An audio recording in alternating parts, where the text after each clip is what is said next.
Vedare tinokuchingamidza zvekare kune chimwe chirongwa pano Facebook Secrets and Confessions. Zvakangoma zvevedu reketsa ichi chinzi chakafukidza dzimba matenga. Pane imwe message iyo yandakatumidzirwa. I'll just read it in brief, but ndaisendera kune our team yekuchakafukidza dzimba matenga. Hanzi mukomanashi inini ndakadanana navatezvara vangu mushure mekunge ndambogara mumarriage mangu ndichitadza kubatira pamuviri. So ndakazoti ndasangana navatezvara vangu pabonde ndikabva ndazobatira pamuviri, asi ndakabva ndazosvotora nhumbu iyoyo ndikabva ndazobatira zvekare pamwe pamuviri.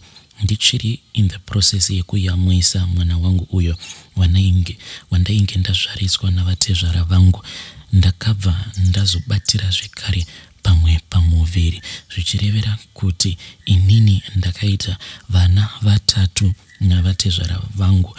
Iyo nhumbu yandakasvotora, then vana 2 ava vandakazozvara. Now dambudziko riripo nderekuti I can't enjoy my marriage at all, because iye murume wangu kana dziri nhau dzepabonde hapana kana chinombozivikanwa. I always compare him to his father, because ivo baba vake vairakidza kuti munhu ane musana wakasimba. Zvimwe zvacho hazvitauriki paplatform ino. So once they have uploaded that episode kuchakafukidza dzimba matenga, I'll try to send the link pa community table yedu. Regaiti vatapinda muma messages edu ema confessions, atatsoka takakubatirai message yedu yekutanga yakamira sekudai. So hanzi makadi zvenyu mukomanashi, ininiwo ndiri mukadzi uyo ainge achiita zvekushandawo as a stay in. Pandakasangana nemurume wangu ndainge ndichishandira umwe muIndia, asi ndaishanda se stay in maid. Nguva chaiyo yekuti ndinge ndichiita zvevanhurume ndainge ndisitomborina zvachose. Then ndo pandakabva ndazongosangana nemurume uyo akandinyenga, uyo akazova murume wangu. Panguva yacho iyoyo paakandinyenga, inini ndainge ndisingazivi kuti murume uyu akandinyenga iye ainge ari muporofita, asi ndakangosuspekta zvangu nedressing yacho kuti muchinda uyu ari kuti anondida. Dressing yake anorakidza kuti ndi madzibaba chaivo, asi takabva tazopinda zvedu murudo. Nguva yekuti ndinge ndichishanyirana naye murume uyu ndainge ndisingakwanisi kuiwana, because maIndia awo andainge ndichishandira ainge achinetsa. Dzamara murume uyu azondiconvinsa kuti ndinge ndichingosiya basa, ndobva ndazotanga kugara naye as in tinenge tava mukadzi nemurume. Ndikabva ndati ehoye zvakanaka, because uyu murume wangu munhu wekutoti aishandawo kabasa kake kainge kaine mari. Ainge achiita zvekushanda pane imwe kambani yaita zvekumaintaina maroad. Saka akati achinondirakidza payslip yake, ndakabva ndaona kuti murume uyu anokwanisa kutondichengeta inini nemwana wangu uyu wandainge ndakabuda naye mufirst marriage iyo yandainge ndakambopinda mairi panguva yandainge ndichangobva kuchikoro. Saka ndakabva ndazotaura namai vangu ndikabva ndati, mai, ndo zvavapo, murume uyu iye ari kuti anondida, and from the way yandiri kuona zvinhu zvacho ndaona sekunge murume uyu anokwanisa kutondichengeta. Amai vakabva vazondikurudzira kuti ndinge ndichimbozama, sezvo ndainge ndiri inini ndainge ndichiziva nekuona situation yainge iri background. Ndakabva ndazonyepera muIndia uyo wandainge ndichishandira, ndikamuudza kuti ndainge ndichida kumbosvika kuZimbabwe. Ndokubva ati it's okay, but hembe dzangu akabva ati dzimwe unosiya nekuti ndoda kuti unge uchizodzoka kubasa. Ndikabva ndati it is fine. Ndo pandakabva ndazoenda kulocation uko kwainge kuchigara murume uyo wandainge ndichidanana naye. Ndakazoti ndasvika kuya mukoma ndakabva ndaona kuti vanhu vanoita zvechiporofita vamwe vacho vanoita mari, not mari yekutamba nayo, because iye murume wangu uyu aiwanzokubatsira maSouth African, ende pane pamwe paakadoneterwa motikari chaiyo mushure mekunge abatsira imwe couple. Vanhu ava vainge vaine mwana wavo uyo ainge akazvarwa akaremara, mwana uyo ainge asinganyatsokugona kufamba mune zvakanaka. But murume wangu iye akabva azoenda ndokubva azotanga kubatsirana navo vanhu ava, mushure mekunge avaudza kuti pane umwe munhu weukama uyo ainge akatora mishonga. Saka mishonga yacho hanzi yainge ichigara mune imwe nyanga yacho yaainge akatora kuMozambique, ndo yaainge akatumira kuti inge ichizoremadza mwana wevanhu avo vainge vachishandirwa nemurume wangu. Mushure mekunge azoparadza nyanga yacho iyo yaakaita zvekudzura pagumbo remwana wacho iyeye uyo ainge ava kusagona kufamba, ndo paakabva azotendewa nevanhu ivavo. Vakangoita zvekungomudana umwe musi vainge vari kupolice station. Iye akatoenda ikoko achitotya achiti zvimwe kuda vanhu ava vainge vachida kumusungisa oro kuita sei, but akabva azongoenda because iye mukutaura kwake murume wangu ainge achingoti mumweya ari kunzwa kuti ari kufanira kuti ange achienda ikoko because iye ainge achiziva kuti ainge asina kana kumbogara akavabiridzira mari yavo. Murume wangu akati aenda kuya akaita zvekuperekedzwa neumwe munin'ina wake, ndo pandakazongoona phone call ichipinda. Murume wangu ainge achiita zvekuridza mhere paphone call ipapo achindiudza kuti paakasvika kupolice station ikoko vakabva vamutambidza mapepa emotikari, vakabva vati vainge vachida kuti vange vachipinda vose mupolice station so that mapurisa anokwanisa kuverifya motikari iyo yavainge vachida kumupa, kurakidza kuti motikari yacho yavainge vachida kumupa imotikari yekuti yainge isina kubiwa. Vakabva vazosainirana mapepa aya. Kubva ipapo murume wangu akabva azosarudza kuti ange achisiya basa because mari yaainge achiwana achiita izvozvo zvechiporofita, mari yacho yainge yakawandeza zvekuti kunyangwe stand kumusha tainge tatokwanisa kutobvisa half down iyo yainge ichidiwa pastand iyo yatakatenga kumasvingo. But stand iyo yomukoma takabva tazotoitengesa mushure mekunge tazoita mari. Mukoma inini nemurume wangu taita mari ine mumvuri. Asi just before lockdown apo patakatenga stand iyo yatakanzi yainge ichidiwa half down first, then imwe yacho tainge tichizoibhadhara pashoma nepashoma.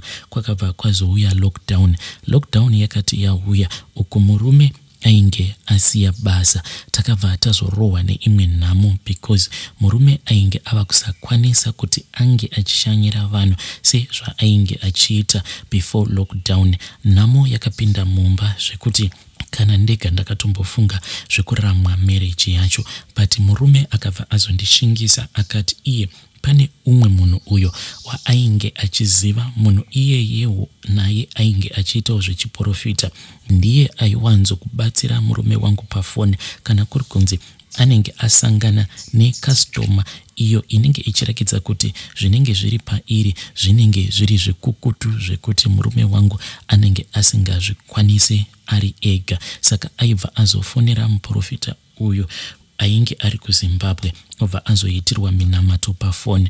Zvadaro murume wangu akabva ati ainge ataura nemuporofita iyeye akabva audzwa kuti zvainge zvava kumboda kuti iye ange achimbodzoka kumusha kuitira kuti ange achisimbisirwa chiporofita chake. Takabva tazoenda kuya mukoma, asi takati tichinosvika paground kana nini ndakabva ndaita very confusion. Chakakonzeresa kuti ndinge ndichiita confusion iyoyo ndechekuti mukadzi wemuporofita uyo ainge achishamwaridzana nemurume wangu, mukadzi wacho yainge itori ng'anga yemandiriri, but murume wacho ainge ari muporofita. Saka murume wangu iye aifanira kuti ange achizosimbiswa nemukadzi uyo wemuporofita iyeye uyo watainge tashanyira. Mukoma apa ndakabva ndazotanga kufunga jeni yacho yatainge apa ndakabva ndazotanga kufunga mafambiro acho atainge takaita tichibva kuJoni. Nguva iya yelockdown pabhodha painge pasingatendedzwi, pabhodha painge pakavharwa. Takaita zvekufamba nemusango mukoma, takafamba zvehwako mukwaku. Asi vanhurume vane moyo yakaomarara sedombo. Ndakazototi ndava paground mushure mekunge ndaona kuti mudzimai weshamwari yemurume wangu yainge itori n'anga yemandiriri, ende apa tainge tatofambira kuti murume wangu ange achizobatiswa urombwa, nekuti izvo zvekunzi munhu anosimbiswa chiporofita mukoma, hakuna zvinhu zvakadaro. Munhu anenge achitopiwa urombwa. Ndo zvakaitika pamurume wangu. Murume wangu akapiwa urombwa. Ndakamubvunza kuti manje apa zvinopenderana pai kuti imimi munoita zvekunamata yeti muri kuda kusimbiswa basa renyu neng'anga, ko zviri kunyatsomechana papi apa? Murume ndo paakabva anditi iye chaainge achingoda kuita ndechekuti akwanise kuwana mukana wekuti ange achichengeta mhuri yake. Ndokubva atanga kupopota paya, ndikabva ndati evo regai ndisiyane nazvo. Iye akatanga apinda ari ega muimba iyo yainge ichinzi ndo inoshandira mukadzi wemuporofita uya, asi akabva azonzi ange achibuda panze kuti tinge tichizobatsirwa tiri pamwe chete. Nguva yacho iyo yomukoma ndainge ndiine pamuviri. Ndakamboramba kupinda mudare muya because ndainge ndichityira zvekare, ndainge ndichida kuchengetedza upenyu hweicho chandainge ndakatakura mudumbu rangu. Panguva yacho iyoyo I was 3 months pregnant, zvekuti vanhu vazhinji vaisatombozviona kuti ndine pamuviri sezvo ndiine muviri wakati kurei. Asi ndakangoti ndichinopinda mudare muya, ndo chinhu chekutanga chandakaudzwa n'anga iyoyo yakabva yanditi, ko mukadzi wako akazvitakura kauyu. Murume wangu akabva anzi, waita zvakanaka, wauya nemudzimai wako uyu wandiri kuona kuti iye akazvitakura. Kana kuri kunzi mukawirirana, zvinhu zvako zvinokwanisa kuita nekukasika. Inini mukoma kuti ndinge ndichibvunzisisa mibvunzo yakawanda, ndakabva ndaona sekunge ndinenge ndava kuita like munhu aneka kudheerera murume. Ndakangoramba ndakangonyarara. Murume wangu iye ainge achingobvumira zvose izvo zvaainge achibvunzwa neng'anga iyoyo, kusaziva kuti tichizosara tichizoenda kuZimbabwe murume wangu ainge achitoziva here kuti uko kwatiri kuenda tiri kuenda kunochekeresa chipenyu icho chandainge ndakatakura mudumbu rangu mukoma. Ndo zvakaitika. Mhiko dzose idzo dzakaitwa ndega ndakazotorealiza mushure mekunge ndazoita miscarriage kuti mhiko dzakaitwa musi iwowo dzainge dziri mhiko dzekuti pange pachichekereswa chipenyu icho chandainge ndakatakura mudumbu rangu, because n'anga iya yakatora imwe hari iyo yainge ine mambava kunze. Hari iyi yainge iri black mukati. Then ndokubva yazotambidza murume wangu hari iyoyo, akabva azopiwa rimwe rainge rakaita kunge bakatwa so. Then akabva anzi ange achibaya mukati mehari iyoyo, asi aisafanira kuita zvekubaya zviya zvekuti anenge achibaya, but aifanira kuita like munhu ari kutswanya chinhu chinenge chiri muhari imomo.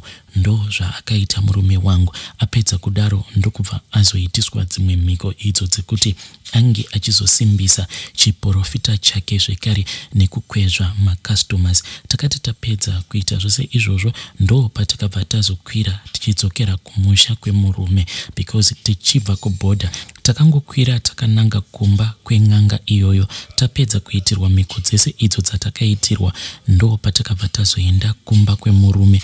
Takati tasvika kuya mukoma, ndakabva ndazotanga kunzwa imwe period pain iyo yainge ichirwadza zvekuti kunyange inini zvinhu izvi zvakandinetsa kuti ko ndinozonzwa seiko period pain inini ndakazvitakura. From there on mukoma ndakazosara kuzosvika kumba kwevabereki vangu, ndainge ndatotanga kubledha. Ndo kuzorasikirwa kwandakaitwa, ndo kuzoita miscarriage kwacho kwandakaita ikoko. From there on mukoma murume wangu akabva azongotanga kungobata macustomers, ende vanhu vazhinji vanouya pamba kuti vange vachizobatsirwa nemurume wangu vanhu vanenge vaine mari dzavo. Asi chava kuitika kwandiri ndechekuti 2 times now ndichizvara vana vakafa. Apa inini nemurume wangu hatisati takwanisa kubatawo mwana mupenyu mumaoko. iye murume wangu akati haana basa nazvo, kunyangwe tikanzi tafa tisina vana haanei nazvo, but zvinhu izvi zvinogara zvichingondirwadza mumwoyo. Recently akandiudza kuti kana kuri kunzi I am too much stressed about nyaya iyi, tinokwanisa kutsvaga munhu anenge achida kuti ange achizoita surrogate yedu. Asi murume wangu aita mari mukoma, dzimwe mari dzacho autombonzwisisi kuti dzinobva nepi. Dzimwe nguva unokwanisa kutoti makuseni uchinovhura motikari ubva watoona kuti kubackseat kwemotikari kunenge kuine mari. Ende kaupenyu kacho katiri kurarama tiri kuno kuZimbabwe haungambofungidziri kuti tiri kurarama tiri muno muZimbabwe umo mekuti vanhu vazhinji vari kungochema nenhamo. Upenyu hwedu mukoma is a comfortable life. Asi chinondibata-bata panhau yechiporofita icho chinoitwa nemurume wangu ndechekuti hongu kubatsira anobatsira, asi mushure mekunge abatsira munhu uyo waanenge abatsira ane mimwe minamato iyo yaanomuitira inozokonzeresa kuti munhu iyeye pamberi apo ange achizosangana zvekare nerimwe dambudziko, ende dambudziko iri kuti ringe richizogadzirisika munhu iyeye anofanira kuti ange achizodzoka zvekare kumurume wangu. Vedare ndo message iyo yandakatumidzirwa ichibva kuna vanzvadzi vedu. Zvakangoma hazvo veduwe. Apa unenge watiwo regai ndiende ndinge ndichienda kunobatsirwa, but waenda kunobatsirwa kuya ubva wazoitirwa dzimwe mhiko dzekuti uzosangana futi nemamwe machallenges pamberi.